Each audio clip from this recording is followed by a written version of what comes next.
Alhamdulillah pemirsa, ternyata kita dapat. Subhanallah, alhamdulillah. Alhamdulillah pemirsa, kita mendapatkan ternyata Alkitab Istanbul pemirsa. Ya. Kita mendapatkan Alkitab Istanbul. Coba kita wujudkan yang kedua, kayaknya masih ada ini. Sendera. Subhanallah. Allahu Akbar. Allahu Akbar. La haula wala quwwata. Subhanallah. Subhanallah. Susah, nggak ada senter nih, jadi nggak kelihatan. Subhanallah, subhanallah. Subhanallah. Subhanallah. Subhanallah. Subhanallah. Nah, gitu baru kelihatan ada sinarnya. Subhanallah, subhanallah, subhanallah. Subhanallah, subhanallah. Subhanallah. Subhanallah. Subhanallah. Subhanallah. Subhanallah. Subhanallah, subhanallah. Ngeri-ngeri sedap loh pemirsa. Subhanallah, subhanallah. Subhanallah, subhanallah. Subhanallah, subhanallah. Subhanallah. Wala haula wala quwwata illa billah. Allahu Akbar. Allahu Akbar. Allahu Akbar. Allahu Akbar. Allahu Akbar. Tadi gua ngeliat di sini ada sinarnya. Tapi setelah terwujud satu Alkitab Istanbul ini, sinarnya menghilang. Apakah menghilang sudah terwujud atau pindah? Gua nggak tahu. Subhanallah. Tapi coba kita selusuri. Bismillah. Subhanallah. Subhanallah. Subhanallah. Subhanallah. Subhanallah. Subhanallah. Subhanallah. Subhanallah. Subhanallah. Subhanallah. Subhanallah. Gua takutnya nanti giliran gua kode-kode, bang sakit bang, waduh kabur gua. Gak harus canda. Bismillahirrahmanirrahim. Subhanallah. Subhanallah. Menghilang pemirsa. Coba kita selusur di sebelah sana. Siapa tahu bisa. Allahu Akbar.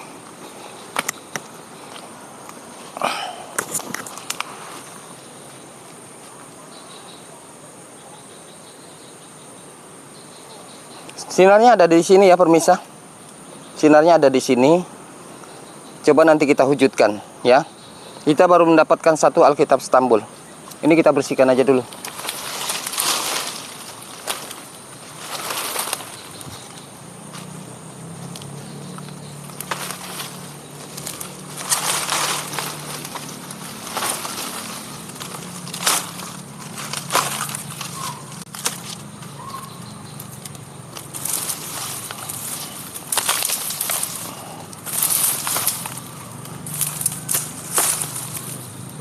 Oke, coba dilihat dari kameramen udah bersih belum itu? Enggak, bukan itu, dilihat dari sini. Oh, bersih, bersih. Gimana kamu ini? Nggak nyambung. Dilihat itu bersih nggak? Lu tuh kalau dibilang nggak pernah nyambung. Coba disetting dari atas tadi ke bawah. Oke, pemirsa, ini sudah kita bersihkan. Tujuan kita untuk mewujudkan, karena posisi barang ini masih di dalam ini, nanti kita coba kita wujudkan.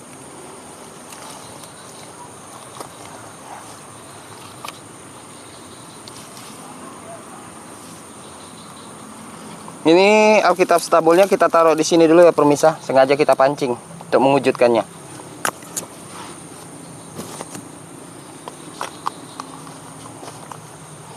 Mana ini minyaknya?